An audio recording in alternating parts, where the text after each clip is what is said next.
Salut tout le monde, j'espère que vous allez bien. Alors on se retrouve aujourd'hui pour une nouvelle vidéo. Je tenais comme d'habitude à remercier toutes les personnes qui ont liké, partagé, qui se sont abonnées. Franchement, ça fait hyper plaisir. Et aujourd'hui, c'est une vidéo un petit peu spéciale puisque c'est la 100e de la chaîne. Et pour ce faire, on va installer ma nouvelle arrivante qui, si vous avez regardé la vidéo sur la bourse de Lusigny-sur-Barse, est une araignée, mais pas n'importe laquelle. Et vous allez voir, c'est assez sympa, mais je ne la recommande absolument pas aux débutants et je vous expliquerai pourquoi. Et pour vous faire un petit update de ce Terra que j'ai terminé, bah regardez, elle se porte super bien. Là, la mère a décidé de se mettre là pour digérer, mais elle va bien, elle s'acclimate super bien à son nouveau terrarium et le Terra tourne nickel. Donc j'ai absolument aucun problème dedans et franchement, bah, c'est carrément plus sympa à regarder et à voir. Alors, on se retrouve dans cette boîte en plastique que je me suis procurée chez Action et à laquelle j'ai ajouté des aérations. C'est une boîte qui fait 39 par 29 par 27 et qui conviendra tout à fait à cette araignée. Donc maintenant, on va y ajouter le substrat. Alors ça, c'est un substrat qui me restait dans ma pièce, qui convient tout à fait aux invertébrés. Il n'y a pas de problème et que vous pourrez vous procurer dans n'importe quelle animalerie ou sur internet pour pas trop cher. Donc je commence par étaler le substrat dans le fond de ma boîte et ensuite je vais venir y ajouter de la sphègne parce que cette espèce d'araignée vit dans un environnement humide toute l'année. Donc la sphègne mélangée à mon substrat va m'aider à maintenir ce taux d'humidité assez constant. Il me suffit juste de broyer la sphègne dans mon substrat, de rendre le mélange assez homogène et ça m'évitera de devoir vaporiser tous les jours ou tous les 2 jours.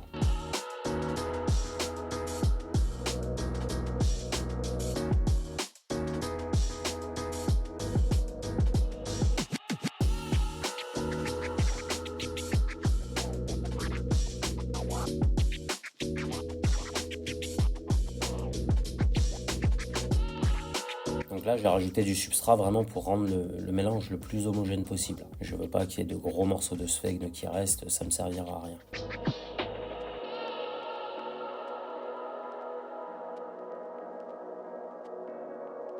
Une fois terminé ce mélange, eh ben, on va passer à la vaporisation. Alors au début, j'ai fait ça, puis après vous allez voir que je finis par littéralement vider mon pulvérisateur dedans directement parce que sinon ça m'aurait pris trop de temps. Mais l'important c'est de ne pas inonder votre substrat.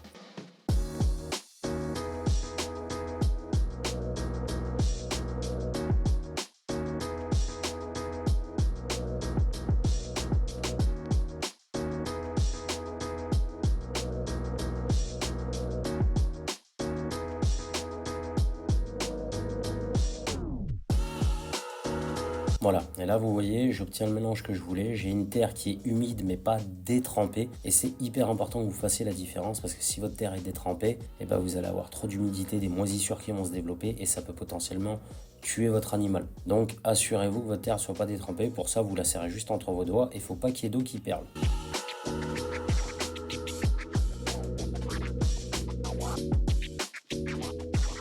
On passe à la partie déco, donc ça c'est une vieille décoration tête de vache en résine qui servait dans mes premiers terras et qui n'a plus sa place mais qui fera du plus bel effet dans ce terra et qui servira de cachette à cette araignée parce que la journée, cette espèce ne se montre pas et se planque. Donc là, elle va avoir une cachette vraiment idéale.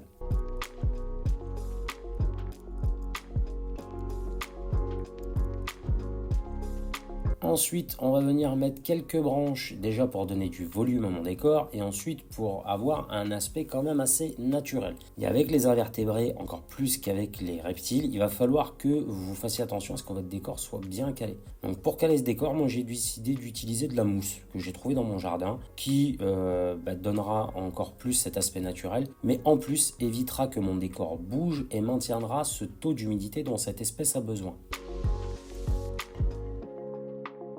Donc vous voyez, je cale vraiment mon décor avec. Vous pouvez la presser la mousse, il n'y a absolument aucun problème. Le but, c'est que ça ne bouge plus.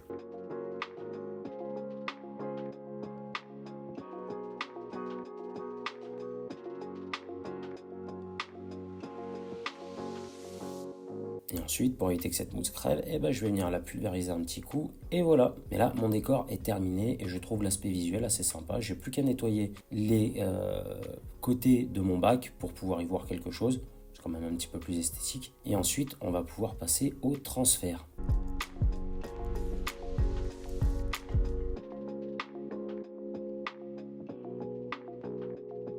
Alors, voici l'ancienne boîte dans laquelle est mon araignée et celle dont je veux la sortir. Donc là, je vais utiliser une technique que certains possesseurs de Mygalomorph utilisent. C'est-à-dire que je vais mettre l'ancienne boîte dans la nouvelle boîte parce que cette espèce est très speed, qu'on est sur une table en hauteur et que je n'ai pas envie qu'elle tombe. Et du coup, on va procéder en plusieurs étapes. La première, ça va être de repérer l'animal pour pouvoir ouvrir ma boîte en toute sécurité pour mon animal. J'ai pas envie qu'elle se barre, qu'elle tombe et qu'elle se tue. Donc, j'y vais vraiment doucement.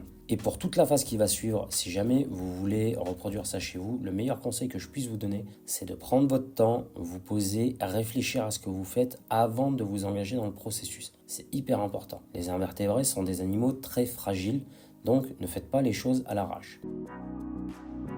Là, j'ai ouvert la boîte, elle n'a pas bougé, donc je vais pouvoir installer cette boîte dans le grand bac et ensuite on va pouvoir commencer à procéder à son transfert. Donc là, vous voyez ces pattes qui sont sous la branche.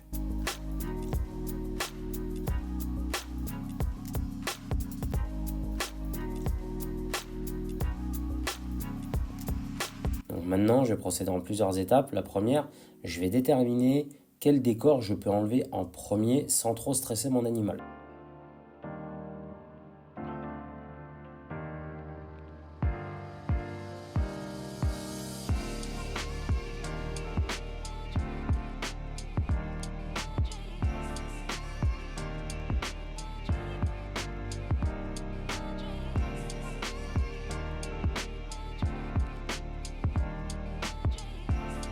Donc là, j'ai enlevé de la sphègne que j'ai mis dans son bac définitif et je vais venir essayer de la pousser pour pouvoir enlever les décors et ne pas lui faire de mal. Donc vous voyez, c'est quand même assez vif comme animal et encore là, vous n'avez rien vu. Elle est encore en mode chill, en mode tranquille.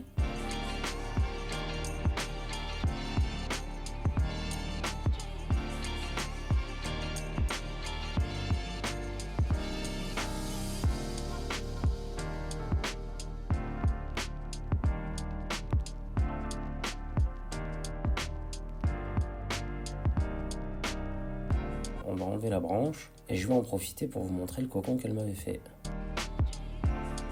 Et on referme toujours le bac entre deux étapes. Ne le laissez pas ouvert, ça sert à rien. Donc là, vous avez le cocon qu'elle m'a fait, qui n'a malheureusement rien donné, mais qu'on ouvrira un petit peu plus tard dans cette vidéo parce que j'ai envie de vous montrer ce qu'il y a à l'intérieur.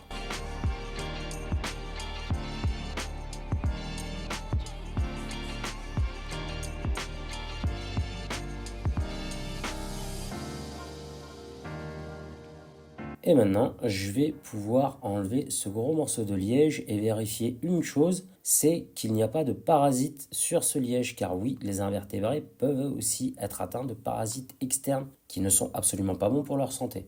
Bon, là, aucune trace de parasites. Donc maintenant, on va pouvoir passer au transfert et la caméra qui a coupé.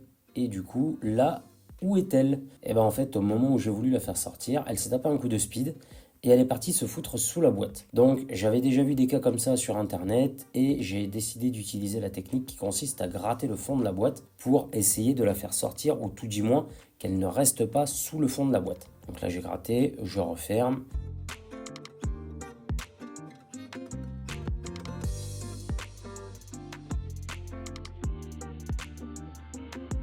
Je vais venir vérifier depuis l'extérieur où est-ce qu'elle est.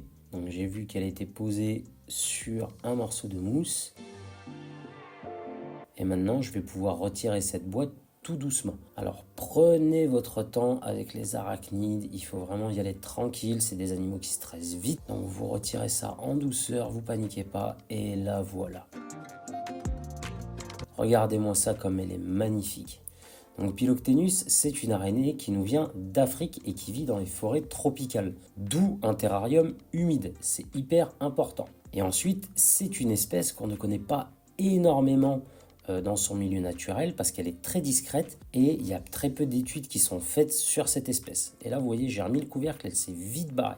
Du coup, je l'ai installé là. Bon, la caméra a coupé durant le tournage et franchement, j'ai la poisse sur cette vidéo, mais c'est pas grave. Maintenant, je vais vous expliquer pourquoi je ne recommande pas cette espèce d'araignée à des débutants. Alors, cette espèce d'araignée est-elle adaptée aux débutants? Pour ma part, j'ai envie de vous dire non pour plusieurs raisons. La première, vous voyez là, on est en pleine journée et vous ne voyez absolument pas mon araignée dans son terrain, tout simplement parce qu'elle a des mœurs nocturnes. Donc pour l'observer, je suis obligé de venir la nuit dans ma pièce et à la moindre vibration ou lumière trop vive sur son terrain, elle va se barrer et je la verrai plus. Donc on va pas se mentir que généralement, si vous prenez un animal, c'est pour pouvoir l'observer. Là, vous êtes sur un animal que vous n'allez pas forcément pouvoir observer. Et du coup, ben, pour débuter, c'est pas forcément top, hein, puisque généralement, on aime bien pouvoir observer nos animaux et interagir avec. Et là, c'est le deuxième point, c'est l'interaction. Cette espèce est vive, nerveuse, va chercher à fuir au moindre contact, et ce sont des animaux qui sont très fragiles. Donc la moindre erreur d'intervention dans le terrarium peut coûter la vie à votre araignée. C'est pour ça que je vous expliquais durant la création du bac et le relogement de cette espèce, pourquoi est-ce que je mettais son ancienne boîte dans le nouveau terrain. C'était pour éviter toute évasion et qu'elle ne se blesse, ou que je galère à la récupérer dans ma pièce. Et ensuite, eh ben, il y a tout simplement cette fameuse réponse défensive. Alors, quasiment tous les arachnides possèdent un venin. Philoctenus fait partie de la famille des araignées errantes, les cténidés. Il y a beaucoup de légendes qui circulent à propos de la puissance de son venin, et ce que j'ai pu trouver, c'est que le venin n'est pas dangereux, par contre la morsure peut être vraiment douloureuse. Donc pour débuter, c'est pas forcément très cool, si vous vous faites mordre, vous allez la sentir passer. Pour commencer, moi je vous préconiserais plus de partir sur des espèces comme celle-là, qui est une Theridiidae, donc c'est une Steatoda que j'ai achetée sur une bourse. Je ne vous recommande pas de prélever en milieu naturel, c'est pas forcément très cool pour les animaux, et vous pouvez trouver des spécimens en bourse pas très chers et assez simplement.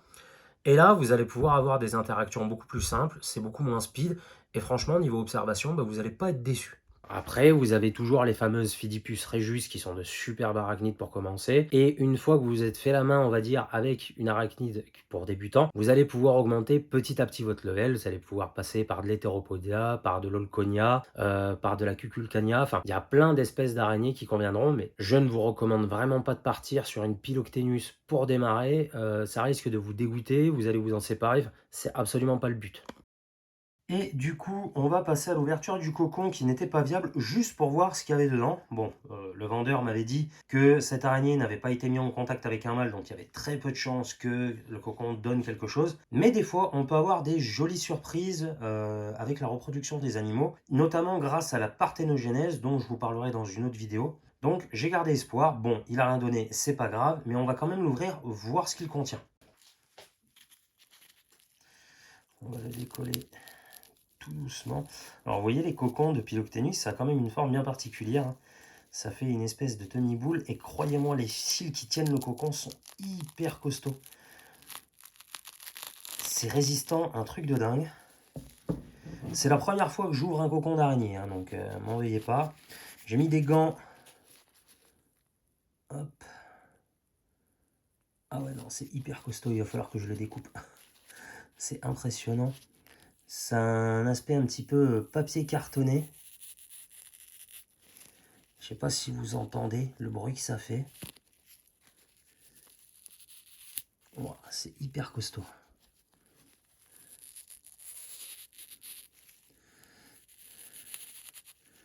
Alors là, j'ai enlevé la première couche. Si vous voulez, c'était la couche de protection.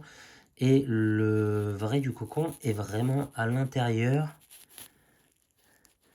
Alors, qu'est-ce qu'on a là? Il y a quelque chose dedans.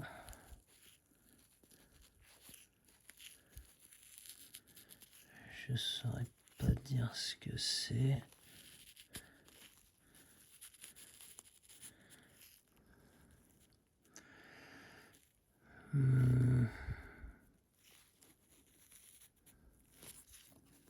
On va continuer à le décortiquer, hein.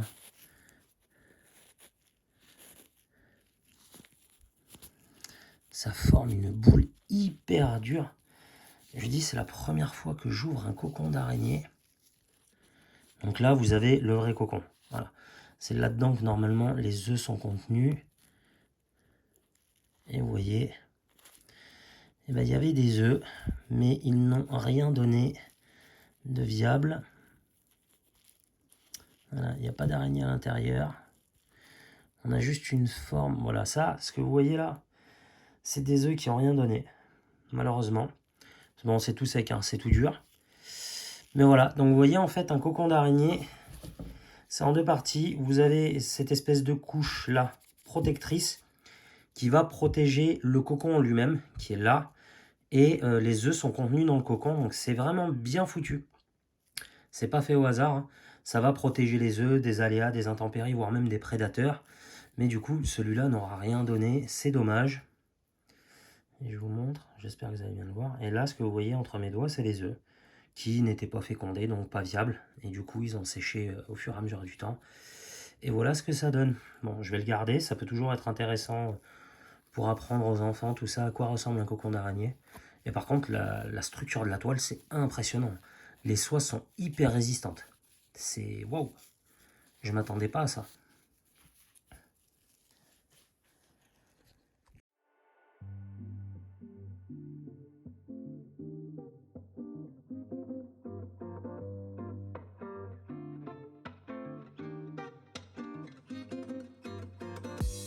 Voilà les amis, c'est la fin de cette vidéo, j'espère qu'elle vous aura plu. Alors ne vous inquiétez pas, vous aurez le suivi de cette petite araignée tout au long de nos aventures sur la chaîne. Si jamais vous avez des questions, n'hésitez pas à les poster en commentaire. Quand je dis pas adapté aux débutants, c'est selon mon ressenti personnel, le vécu que j'ai avec ces espèces. Ça fait 2 mois que je l'ai et déjà des fois elle me met en difficulté. Donc vraiment, ne vous précipitez pas, réfléchissez bien à votre achat. Même si ce sont des animaux qui ne vivent qu'1 ou 2 ans, il faut pouvoir s'en occuper correctement et ne pas les blesser. Pour les personnes qui m'ont demandé un room tour, ne vous inquiétez pas, ça va venir. Là, on sort de la période de repos de mes animaux. Donc du coup, je les embête pas trop.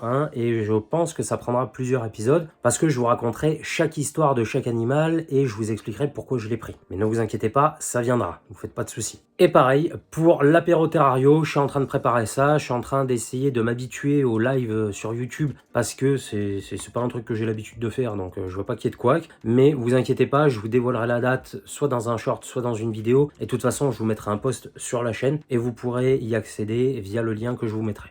Voilà les amis, je vous dis à très bientôt pour de nouvelles vidéos sur ce monde fascinant. Merci à vous encore et je vous souhaite une bonne fin de journée. On se retrouve très vite, à bientôt. Ciao.